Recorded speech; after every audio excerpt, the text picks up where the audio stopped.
And hello everybody, welcome back to the channel. Before we get into today's video, make sure you do drop a like on this video and subscribe to the channel for more Celtic content. So it's been a relatively quiet last few days for Celtic with regards to transfer news, hence why there was no video and no upload yesterday. There's not really much to discuss. Of course, we haven't played football for some time now due to the winter break. Thankfully, we are back to action this Sunday against Bucky Thistle in the Scottish Cup. Looking forward to that. I'm not a massive fan of the international competitions that are taking place currently right now. So definitely looking forward to seeing the boys back on the park come Sunday. But we do have some transfer news to go over in today's video. Nothing too major, but it's definitely worth covering, of course. As you can tell by the title, Celtic are set for a big transfer U-turn after some latest reports from today. So we will discuss that a bit later on in the video. But I want to start today's video by going over a loan deal. So Mackenzie Carse, of course, plays for our Celtic's B squad, has just packed his bags for a stint at Queen's Park, a move that could prove instrumental in his personal development. It's a chance for the lad to dip his toes into the rough and tumble world of senior football. At just 19, Carse is stepping into a crucial phase of his career, one that could shape his future in hoops.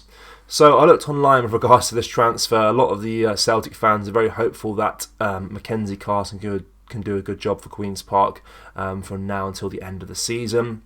Of course, for him personally, it's a big step up. Celtic B currently play their football in the Lowland League, and of course Queen's Park are currently playing in the Scottish Championship, but they are struggling in that division. So a lot of Celtic fans are pretty hopeful that he can do a good job for them and maybe make that kind of next step up after this loan deal into the Celtic setup and in around the first team, which of course is every Celtic fan's kind of hopes when a player does go on loan somewhere, that they kind of do develop and progress and maybe one day become a legend at the club and stuff like that if all goes well, of course. There's been a lot of talk as well, of course, about the Celtic B side as well, how they play their football in the Scottish Lowland League, where a lot of people don't think it's the perfect place for them to develop their young players because it isn't exactly the premier battleground for forging top young talent. It's not bad, of course, but it's not really the kind of place where you imagine that future Celtic legends are going to be made down in that division. So this loan move to Queen's Park could just be what the doctor ordered for Carse. The Scottish Championship is a step up for sure, a place where he'll come up against some tough and talented players. So the bigger picture here is clear, of course, as you mentioned. They want to loan him out to a decent side in the Championship.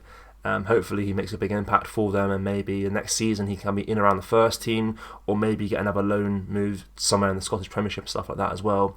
But yeah, hopefully he does very well. Fingers crossed, and it isn't a waste of time for all parties involved. But yeah, best of luck to Mackenzie Carse on this loan move. Hopefully it goes well, and hopefully next season he can be in around the setup and stuff like that as well.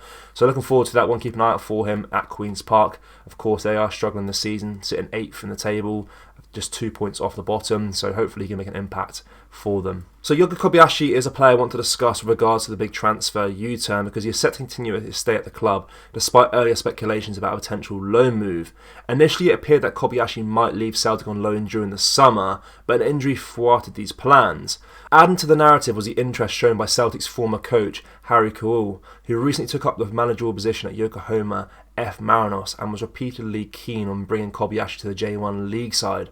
Despite not having made any competitive appearances under Brendan Rodgers, Kobayashi's situation at Celtic has taken a turn, with Record Sport reporting that the defender and Ange Postecoglou's signing will remain with the club. This decision comes a year after Kobayashi joined Celtic.